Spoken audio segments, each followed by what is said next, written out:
ahí, ¿qué fue lo que vieron en este año de español? Eh, los temas, lo que vimos fue, el primer tema que vimos fue el origen de la lengua y la literatura española. La historia del español se remonta al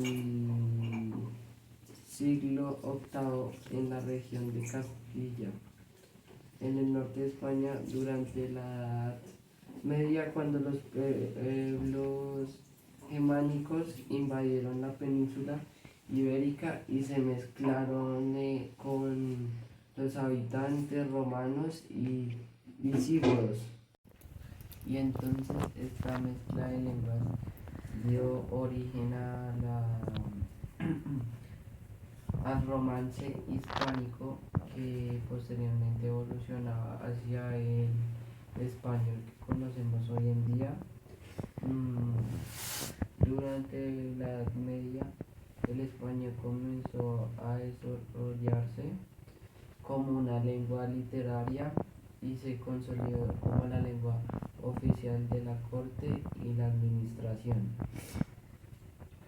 Las etapas de la historia de la literatura española se distribuyeron en tiempos de agitación política y social. Es por ello que las épocas de la literatura española se vieron influenciadas por acontecimientos que ocurrieron dentro y fuera de España. Las épocas de la literatura son el Renacimiento de España. Se empezó a ver la raíz del teatro y la poesía y prosa. Una de las primeras historias de la literatura castellana es el Cid del siglo XII, que es un relato épico que transmitió en generación literatura de barroco e ilustra en el siglo XVII. Estuvo marcado por un siglo de oro, que fue uno de los tiempos más importantes para el origen de la literatura española. En ese entonces lo que estaba de moda era la literatura de barroca, que dio lugar a grandes producciones literarias como Don Quijote de Miguel de Cervantes. Bueno, y entonces luego pasamos al periodo de la Ilustración del siglo de las luces, el cual significó un cambio evidente con respecto a las ideas de autoridad, las emociones y los sentimientos, dándole más importancia a la mente y a la razón de la literatura romanticista y también realista. Fue una de las etapas de la literatura española, en el que los sentimientos y las emociones volvieron a ser protagonistas de sus obras destacadas. De la literatura, seguidamente del realismo, nació el naturalismo, un subgénero que se basó en la realidad objetiva de entorno y de la sociedad. Literatura moderna española es la introducción a la literatura española a través de los textos. Nos han llevado a una evolución hacia el siglo XX y XXI. La literatura española del siglo XX es un sinónimo de cambio, aunque un poco atropellado. Individualista, cada autor y autora que alguna vez empezó en alguna de las corrientes literarias anteriores, decidió desarrollar su estilo único e individual. Me dio risa. Bueno, ahora le voy a hablar sobre la literatura medieval y barroca.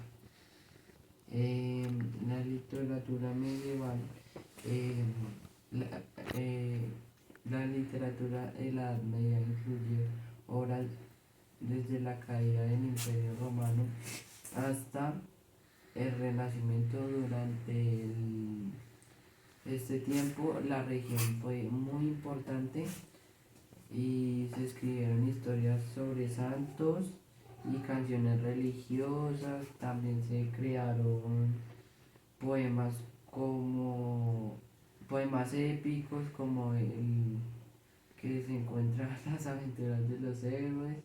La poesía hablaba mucho sobre el amor y los trovadores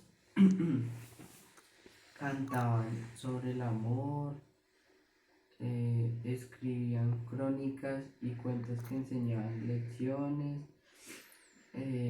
Ahora la literatura barroca. La literatura barroca, que fue popular en el siglo VII, es conocida por su estilo complicado y el uso de las metáforas y exageraciones. Refleja una visión del mundo pesimista debido a la crisis de la época.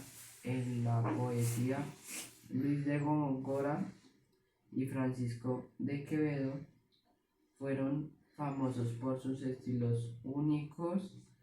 En el teatro, Lope de Vega y Conocieron de la Barca escribieron cosas sobre la identidad. También se escribieron novelas picarescas que criticaban a la sociedad. Me salté parte.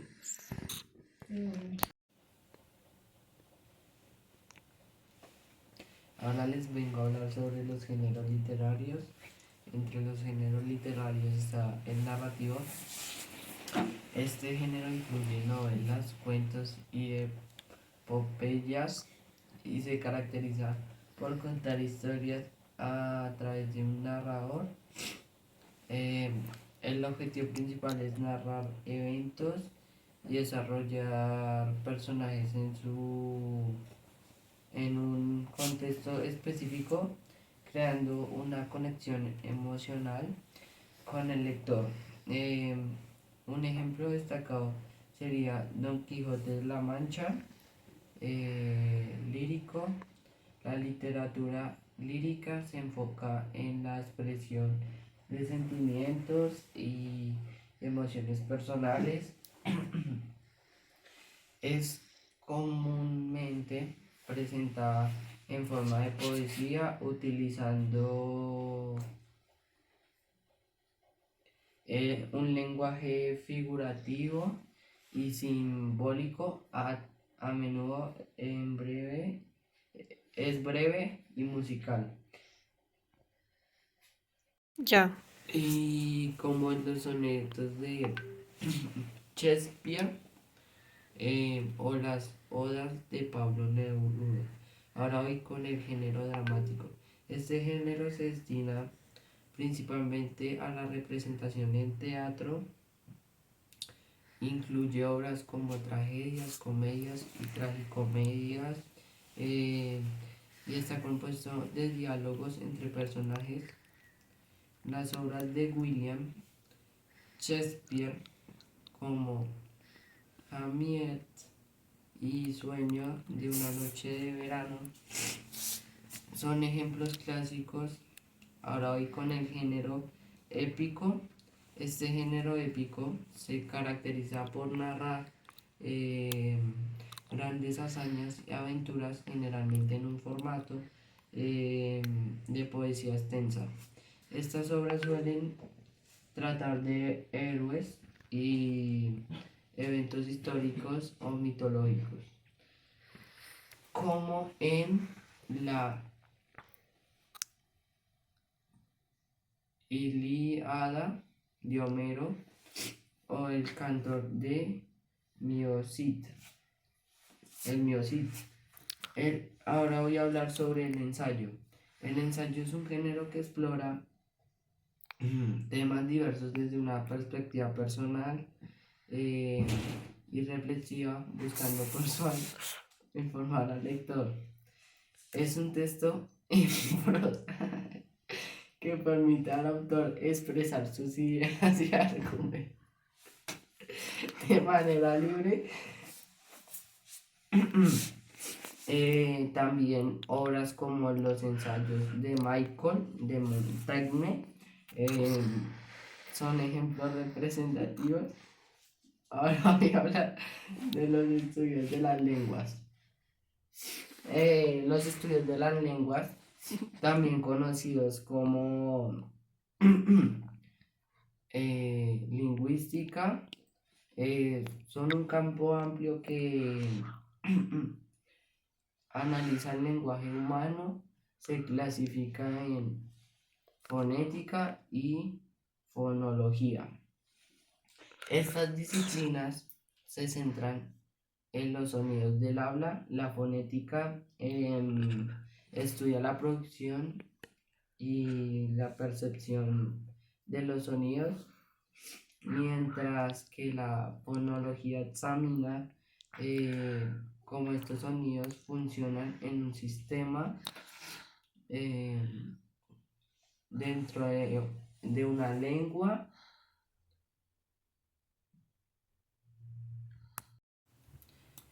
Ahora les voy a hablar sobre la morfología. La morfología analiza la estructura de las palabras y cómo se forma, examina morfemas y cómo se combinan para crear las palabras. Síntesis estudia cómo se estructuran las oraciones en una lengua. Analiza las reglas y principios que rigen la combinación de palabras para formar frases y también oraciones coherentes. La semántica explora el significado de las palabras, frases y oraciones. Examina cómo se interpretan los significados y cómo estos pueden combinar según el contexto. La pragmática se enfoca en el uso del lenguaje en contextos sociales y comunicativos. Estudia cómo las personas entienden e interpretan el lenguaje en sus situaciones reales, considerando factores como la intención del hablante y el contexto. Sociolingüística es la que examina la relación entre el lenguaje y la sociedad. Estudia cómo los factores sociales, como el género, la edad, la clase social y el origen geográfico, influyen en el uso del lenguaje. También la psicolingüística se interesa por los procesos en la producción y comprensión del lenguaje. Investiga cómo el cerebro procesa y almacena la información lingüística. También la lingüística histórica analiza la evolución de las lenguas a lo largo del tiempo. Estudia los cambios fonéticos ocurren en las lenguas, lengua y habla. También La lengua y habla son conceptos centrales en la lingüística y la ayudan a entender cómo se estructura y utiliza el lenguaje. Del otro tema, que son las figuras literarias, que son herramientas que los escritores usan para darle belleza y profundidad a sus textos.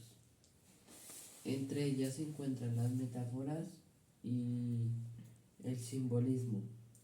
Las metáforas consisten en comprar dos cosas que no son literalmente iguales, eh, pero que comparten alguna característica similar, como el tiempo es oro.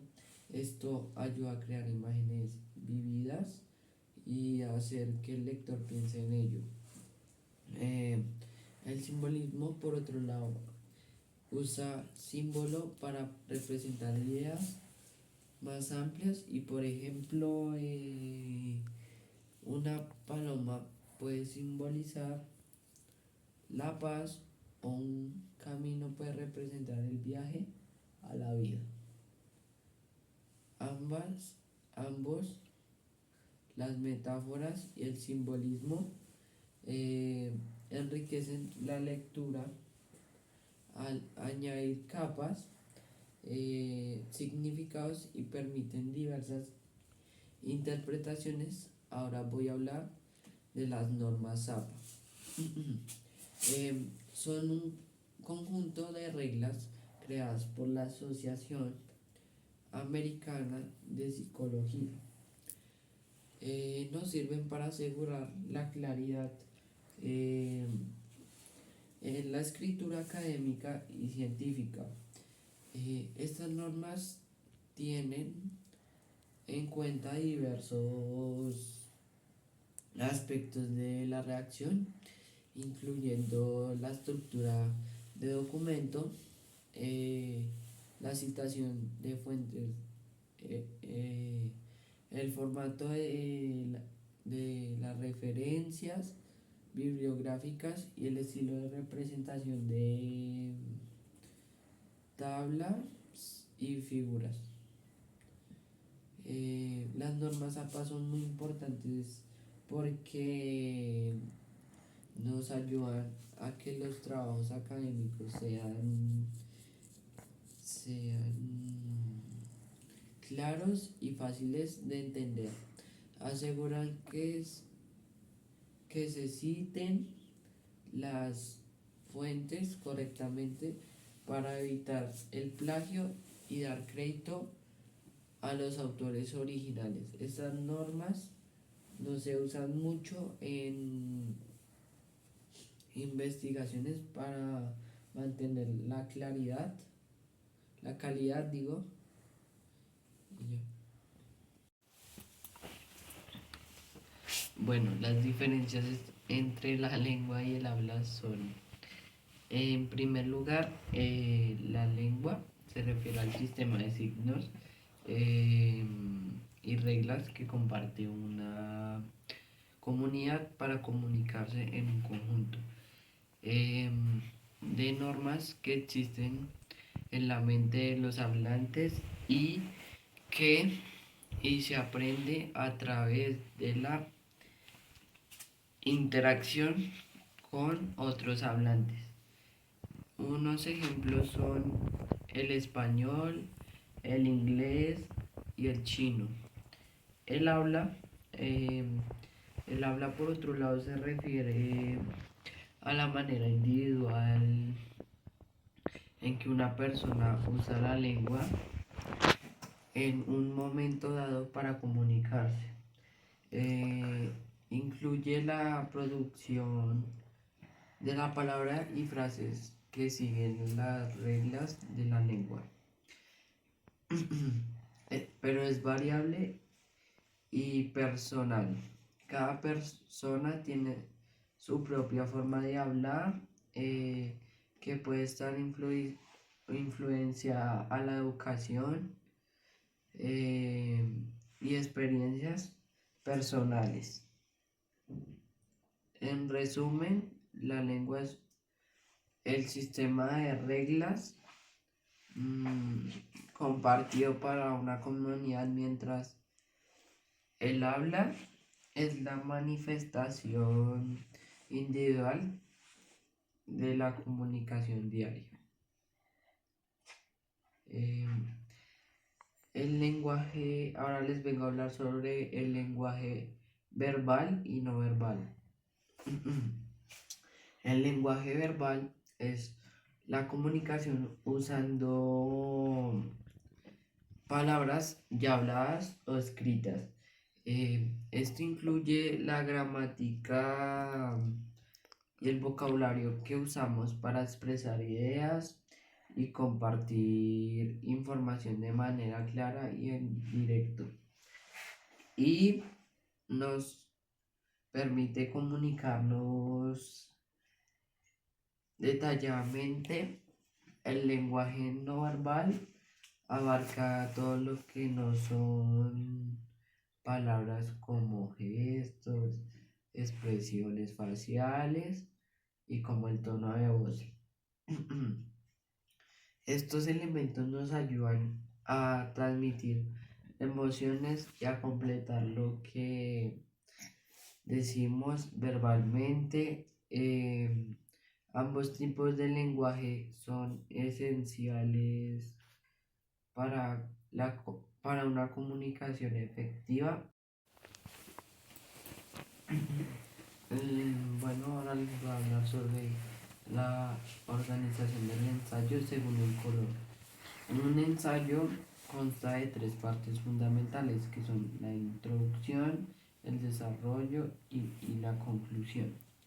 La introducción le indica al lector el propósito del escritor, el acercamiento del tema y la organización que seguirá el ensayo. Es necesario limitar el tema y organizarlo de manera de acuerdo con una cierta perspectiva y mediante una serie de preguntas que el escritor se hace. Asimismo,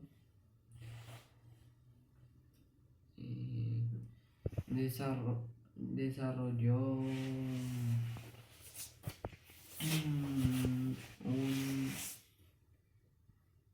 esta segunda sección despliega toda la argumentación del tema. Esto se lleva adelante mediante investigaciones, entrevistas o evidencias que muestran la veracidad de nuestra postura. Es importante utilizar ejemplos y datos concretos. La conclusión es la última parte del ensayo, es la que se resume el contenido de nuestro trabajo y se ofrece una reflexión final. En la conclusión se puede reiterar las ideas que respaldan nuestro posicionamiento ante el elegido. Ahora voy a hablar del por qué y por qué. El por qué se usa para preguntar la causa o razón de algo. Por ejemplo, ¿por qué llegaste tarde? También puede usarse en exclamaciones como ¿por qué no viniste? Y por qué se usa para explicar la causa o razón de algo. en respuestas y oraciones afirmativas. Por ejemplo, llegaste tarde a casa porque hablaba mucho, eh, porque había mucho tráfico. Eh, en conclusión, el por qué se usa en pregunta y exclamaciones, mientras que por qué se usa para dar explicaciones o razones. Ahora les voy a hablar sobre el debate. Un debate es una discusión estructurada donde se presentan argumentos a favor y en contra de un tema en específico. La eutanasia es una práctica de terminar la vida de una manera intencionalmente para aliviar el sufrimiento, especialmente en casos de enfermedades terminales. Las ventajas de la eutanasia incluyen el alivio del sufrimiento, el respeto a la autonomía personal y la posibilidad de una muerte. De una muerte digna. Sin embargo, también tiene desventajas como dilemas éticos, el riesgo del abuso y la potencial disminución del valor de la vida humana. Estoy de acuerdo con la eutanasia desde una perspectiva religiosa, ya que creo que solo Dios tiene derecho de decidir sobre la vida y la muerte. La vida es sagrada y debe ser respetada en todas sus etapas, eh, sin importar las circunstancias.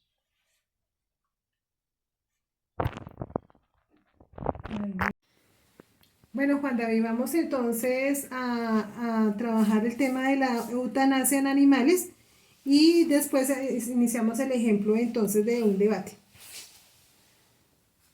Em, eh, la eutanasia en animales es el acto de terminar con la vida de un animal de manera humanitaria para aliviar su sufrimiento debido a enfermedades terminales o dolor crónico. Esta práctica puede ser vista como una decisión com- compasiva que evita prolongar el sufrimiento innecesario. eh, Entre ventajas de la eutanasia en animales se encuentra el alivio del dolor, la toma de decisiones compasitivas y el control de la población animal en refugios. Por otro lado, la- las desventajas incluyen dilemas éticos, posibles errores de diagnóstico y el impacto eh, emocional en los dueños y el personal veterinario. Bueno, Juan David, entonces vamos a iniciar el debate sobre el tema de la eutanasia en los animales. Yo estoy en desacuerdo con la eutanasia en animales porque considero que es un ser vivo que siente y no puede manifestar todo lo que siente y es mejor que la naturaleza que, se encargue de cumplir el ciclo de estos seres y no terminar con su vida. Bueno, Juan David, yo sí estoy de acuerdo con la eutanasia, porque resulta que los animales son seres vivos que también sienten dolor y no es justo ni para los dueños, ni mucho menos para los animalitos, tener que sufrir un dolor crónico donde ya ni siquiera ningún medicamento ni ningún tratamiento le permite llegar a aliviar el dolor o curarse del todo. Entonces, esa es mi posición frente al tema de la eutanasia.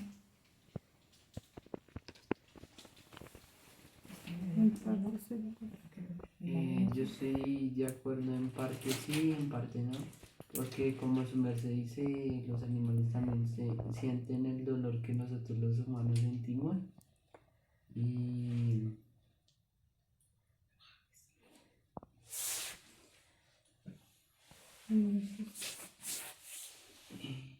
y no es justo. Estaban muy felices acompañando a Juan David. Esperando que pase el año para que pueda ser feliz. Yo espero que el profesor Francisco ya sea de mí y que abre mi video para yo ser feliz. ¡Ajá, bravo! Juan David, ¿qué fue lo que hicimos anteriormente? Mami, lo que hicimos anteriormente fue una improvisación y la improvisación es el arte de crear o ejecutar algo de manera espontánea y se utilizan diversas disciplinas como la música, el teatro y la comedia, donde los artistas reaccionan en el momento basándose en su creatividad y experiencia. Para construir una actuación o, o respuesta, la improvisación requiere habilidades como rapidez mental, la adaptabilidad y la capacidad de trabajar en equipo. También, por ejemplo, es una obra de teatro si un actor olvida su línea, sus compañeros pueden improvisar un diálogo para mantener la escena. Finalmente les voy a hablar sobre el examen IFEX. El examen IFEX es utilizado para evaluar el nivel académico de los estudiantes. Al finalizar la educación secundaria en Colombia, los resultados del examen Saber 11 realizado por el IFEX son utilizados por universidades como parte del proceso de admisión y también permiten diagnosticar la calidad de la educación del país. Por ejemplo, de una pregunta de cultura ciudadana, de una pregunta de cultura ciudadana, también en el examen IFEX una pregunta de cultura ciudadana podría ser algo como pregunta cuál de las siguientes acciones contribuye más al bienestar de la comunidad.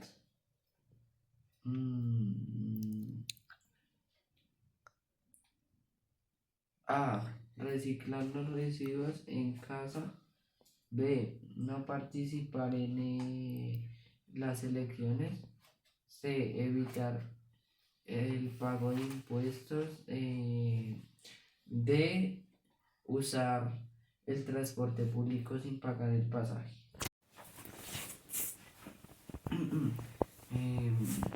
según las preguntas anteriores, la respuesta correcta es la A.